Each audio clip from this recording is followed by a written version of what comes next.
सिद्धेभ्यः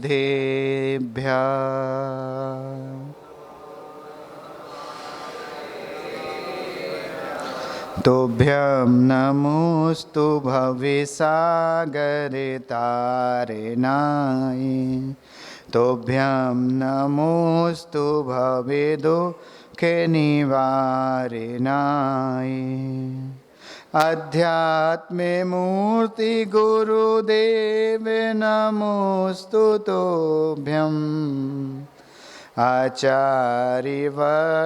सुविशुद्धे नमोस्तु तोभ्यम् आचार्यवर्धे सुविशुद्धे नमोस्तु तोभ्यम् आचार्यवर्धे सुविशुद्धे नमोस्तु तोभ्यम् नमो अरिहन्ताणम् नमो सिद्धाणं नमो आयरेयाणं नमो अज्जायाणं नमो लोये सव्यसाहोणम्। अनंत अनंत सिद्ध परमेष्टि भगवान की, पंच परमेष्टि भगवान की, सासंग नायक श्री वर्धमान स्वामी की, दादा गुरु वास रत्नाकर आचार्य भगवान विमल सागर जी गुरुदेव की, मम गुरुवर अध्यात्म योगी चर्या श्रवणमणि आस्था के देवता आचार्य भगवान विशुद्ध सागर जी गुरुदेव की, द्वादशांग जिनवाणी माता की।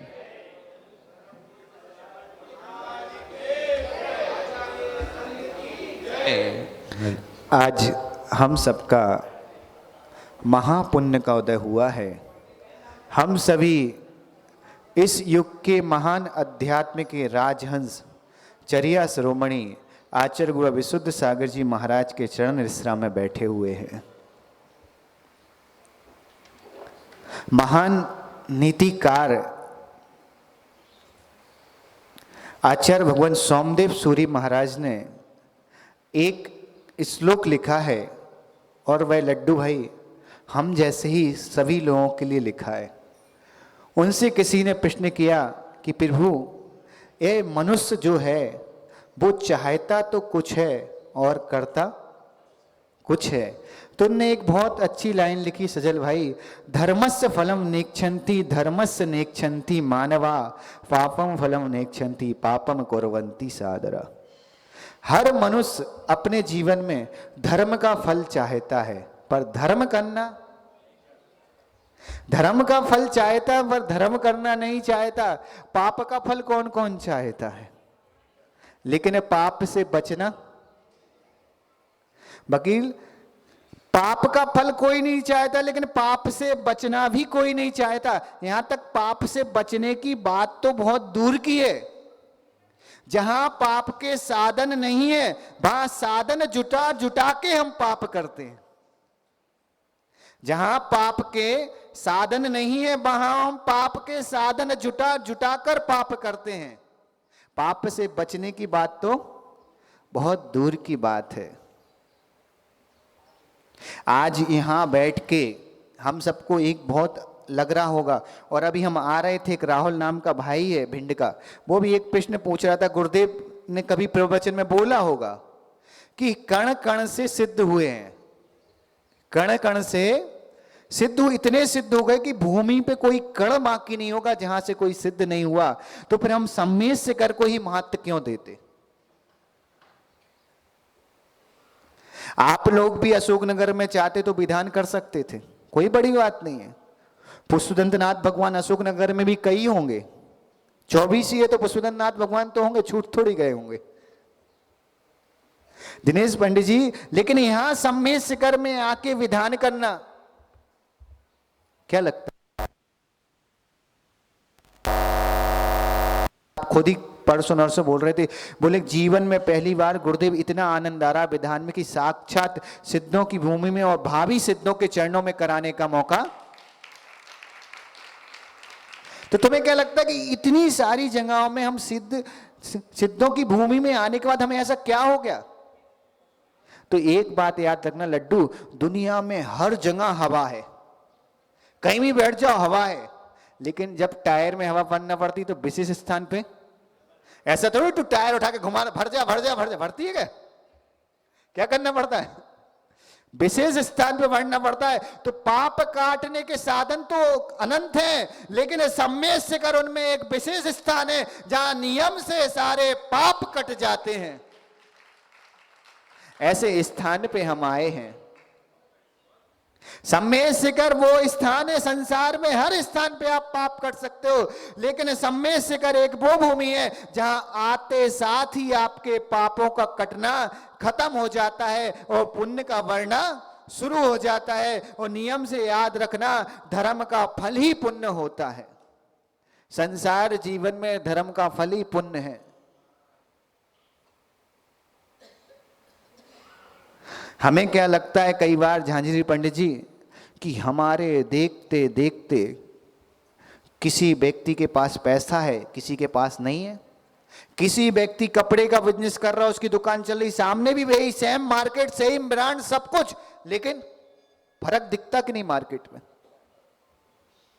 अरे सबसे बड़ा फर्क, संसार का सबसे बड़ा फर्क तुम छोड़ दो, गुरु भगवंत के पास हमने भी नमोस्तु किया, एक दूसरे व्यक्ति ने नमोस्तु किया, दूसरे व्यक्ति को देख के गुरु भगवंत के चेहरे पे स्माइल आ गई, हमें देख के कोई फर्क ही नहीं पड़ा।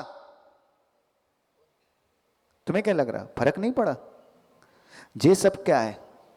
लड्डू, एक पिता था और उसने अपने बेटे से बोला कि बेटा आज मैं तुझे साइकिल चलाना सिखाऊंगा। क्या चलाना सिखाऊंगा?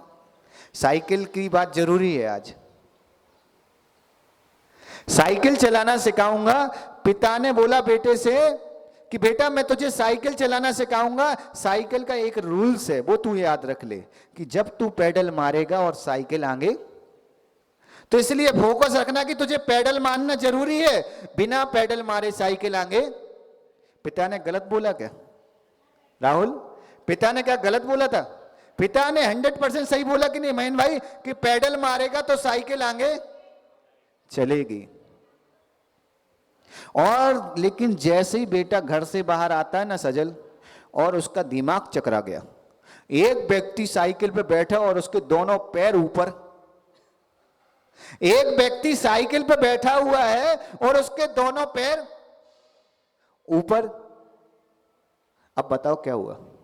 पंडित जी जैसे ही बेटे ने देखा ना, उसके दिमाग में ना ये नहीं आया कि ये साइकिल कैसे चला रहा है, उसके दिमाग में आया मेरा पिता झूठा है, मेरा पिता झूठा है। वह बोलता कि जब जब तुम पेडल मारोगे तब तब साइकिल आगे बढ़ेगी, लेकिन ये व्यक्ति तो बिना पेडल मारे साइकिल को आगे बढ़ा रहा है। इस व्यक्ति ने तो कोई पेडल नहीं मारा और साइकिल आगे बढ़ रही कि नहीं, है कि नहीं? जब हमें किसी गुरु भगवंत के मुख से, माँ जिनवाणी में हम पढ़ते हैं, जब हमें लगता है ना कि धर्म करोगे नियम से सुख मिलेगा, लेकिन जब जब हम अभिषेक पूजा करते, जब जब हम गुरु भगवंतों को आहार देते, उसके बाद हमें संसार का जब सुख नहीं मिलता, तो हमें क्या लगता है? हमारा परमपिता परमात्मा झूठा है। पर ईमानदारी से बताओ, पिता ने जो बात बोली थी वो गलत थी कि सही थी? सबका मौन है। समझ में सबसे बड़ी समस्या पता क्या है आप लोगों के साथ? जब भी बुलवाते हो हम ही लोगों से बुलवाते हो, आप लोग चुप ही रहते हो। पैडल जब भी मारा जाएगा तो साइकिल आगे बढ़ेगी, लेकिन सामने देख रहा है वो कि सामने वाला कोई पैडल नहीं मार रहा है, नियम से पूरे पाप करता है, दारू पीता है, शराब पीता है, लेकिन जब भी उसको मौका आता समाज में उसको इज्जत मिल जाती है। आराती भोजन करने वाला व्यक्ति, अदर कास्ट में जन्म लेने वाला व्यक्ति भी सम्मान का पात्र बन रहा है, खूब व्यापार चल रहा है। क्या है? हमारा पिता परमात्मा झूठा नहीं है। परम पिता परमात्मा महावीर स्वामी ने जो बात की 100% प्योर है और सत्य है कि पेडल मारने से ही साइकिल आगे बढ़ती है। अंतर इतना है कि उसने पहले पूर्व में इतना तेज पेडल मार दिया कि अभी उसको पेडल मारने की जरूरत नहीं है, और तुम्हारे इतने धीरे पेडल है कि अभी साइकिल आगे बढ़ ही नहीं रही है। जरूरत है हमें पेडल मारने की। तुम्हें क्या लग रहा? पेडल मारने की जरूरत है। हमारे साथ समस्या क्या है? अगर हमसे कोई एक व्यक्ति कोई आशब्द मंदिर में आके बोल देना, हमें क्या लगता है कि तुरंत वहीं जवाब देना जरूरी है, वरना मेरी इज्जत, मेरा क्रेज गिर जाएगा। अरे पहले अपनी साइकिल की रफ्तार तो चेक करो, इतनी तेज है कि नहीं, तुम जवाब देने लायक हो कि नहीं। और जवाब दे भी कहा रहे हो, जो संसार का एक एक कण जिसकी नजरों से नहीं बचा उसके सामने तुम जवाब देने की सोच रहे हो। तुम उस व्यक्ति, क्या पूरी समाज में भी तुम्हारी इज्जत हो जाए, क्या जवाब दिया यार, मजा आ गया लड्डू। लोग बोलते क्या जवाब दिया, क्या चांटा मारा, मजा आ गया। लेकिन जिन परमात्मा के चरणों में चांटा मार रहे हो उनकी नजरों में तो तेरी इज्जत गिर गई कि नहीं। अगर तुम परमात्मा के चरणों में आके परमात्मा की नजरों में उठ गए तो तुम सच्चे इंसान हो। अगर इंसानों की नजरों में उठ गए तो कोई बड़ी बात नहीं है। चोर चोर में कोई भी कितना बड़ा चोर हो जाए, चोर तो चोर ही रहता है। लेकिन परमात्मा की नजरों में उठने के लिए तुम्हें पाप से बचने की जरूरत नहीं है। पाप के जो साधन जुटा के रखे उनसे भी नियम से बचने की जरूरत है। एक पल के लिए तुम सोच लो, एक पल के लिए ईमानदारी से बताना, जितने तुम्हारे मोबाइल में फोन आते हैं सारे फोन उठाना जरूरी रहते क्या? क्यों उठाते? क्योंकि जिसका फोन आया उससे हमारा व्यवहार गड़बड़ नहीं हो जाए। होता कि नहीं? रात्रि में अगर तुम सो रहे हो, लड्डू तेरी आवाज बहुत तेज, सही सी बताना, रात्रि में अगर तुम सो रहे हो और सोते सोते किसी व्यक्ति के 2 4 5 व्यक्ति के मिस कॉल आ जाए और तुम्हारा मोबाइल साइलेंट में था, सुबह उठ के सबसे पहले तुम क्या करोगे? क्यों? व्यवहार खराब नहीं हो जाए। संसार के व्यक्ति से व्यवहार बना के रखना चाहिए। आगम भी बोलता है लोक व्यवहार में कि व्यवहार बना के रखो।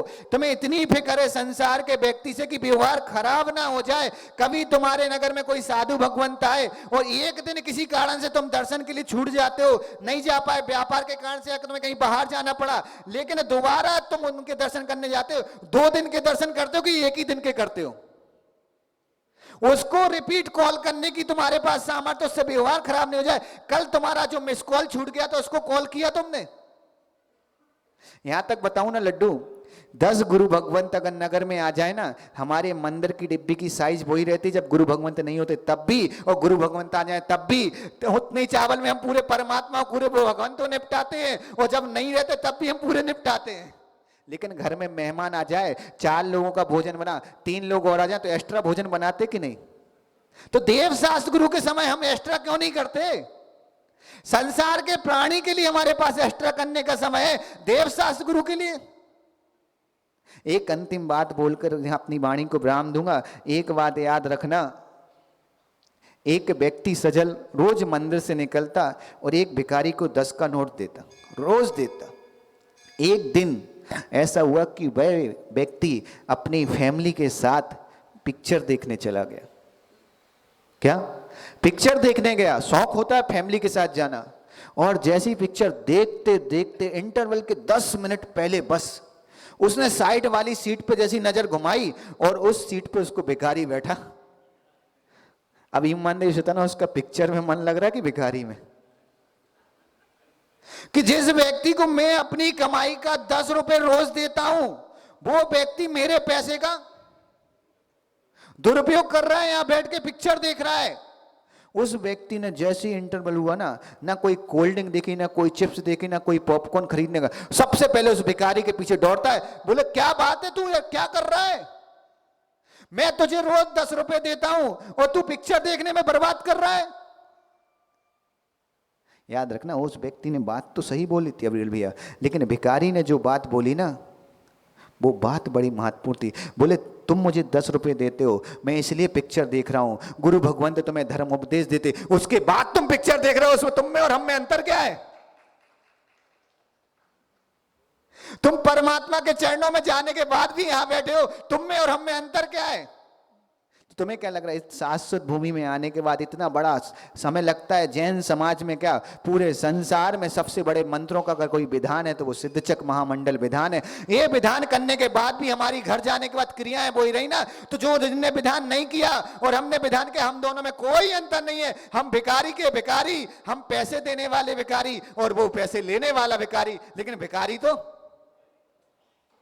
इसी बात को याद रखना कि धर्म कि अगर हमें फल चाहिए तो हमें नियम से धर्म को करना पड़ेगा, और पाप के फल से बचना है तो पाप से तो थोड़ो, पाप के साधनों से भी नियम से बचना पड़ेगा। और एक बात याद रखना, जब भी कभी किसी नगर में गुरु भगवंत आए ना, तो हमारे गुरु भगवंतों के साथ जैसे मेहमान के लिए घर में खाना बढ़ जाता ना, तो मंदिर की डिब्बी भी तो बदलनी चाहिए कि उसी डिब्बी में उतने चावल में हम रोज 24 के दर्शन करते थे, और गुरु भगवंत आ गए तो उसमें उनको भी एडजस्ट कर लिया। हम मेहमान के लिए जब एडजस्ट नहीं करते तो देव शास्त्र गुरु के लिए कभी भी स्वप्न में एडजस्ट मत करो, क्योंकि तुम्हारे पास जो कुछ भी है इनके चरणों से दिया हुआ है। तुम्हारे पास तुम्हारा कुछ भी नहीं है, तुम्हारे पास यहां तक कि जैन कुल में जन्म लेने की ताकत भी ना, देव शास्त्र गुरु की भक्ति से ही तुम्हें जैन कुल में जन्म मिला, तुम्हारी ताकत से जन्म नहीं मिला। इसलिए इन देव शास्त्र गुरु की कृपा को अपने माथे लगाना और नियम से इनके चरणों में अपना मस्तक इसी भावना के साथ जुटाना कि प्रभु जब तक मेरा मोक्ष ना हो जाए, आपके चरण नहीं छूटे, बाकी और संसार में कुछ भी छूट जाए, क्योंकि देव शास्त्र गुरु से बढ़कर इस संसार में और कोई चीज नहीं है।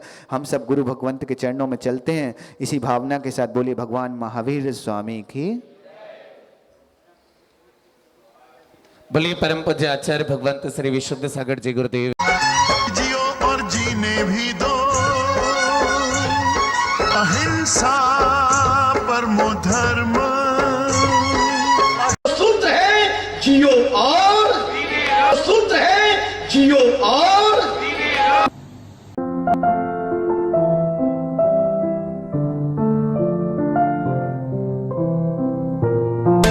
जैन हलचल देखते रहें, रोजाना आपके मोबाइल पे भी आएगा जैन हलचल।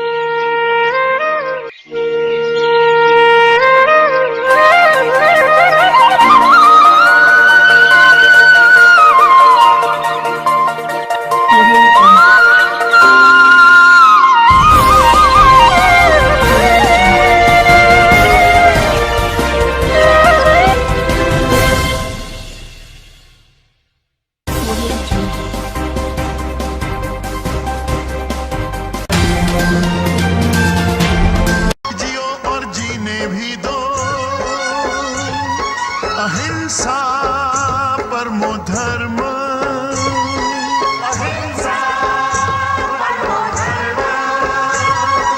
जीने का अधिकार है सबको।